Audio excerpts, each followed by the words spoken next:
degani u eski yillarda.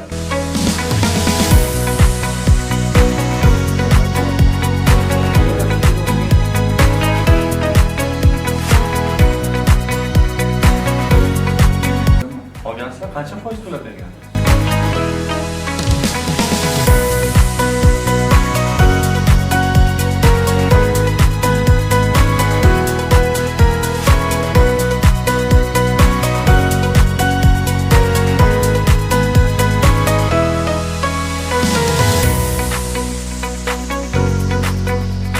Bo'lmasam kelishligi hamma narsa tushunarli.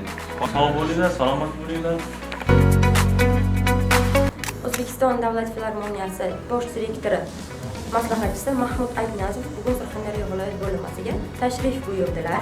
Uchrashuv davomida biz yoshlarni qiynab kelayotgan bir qator masalalar muhokama qilinib, ko'rib chiqildi.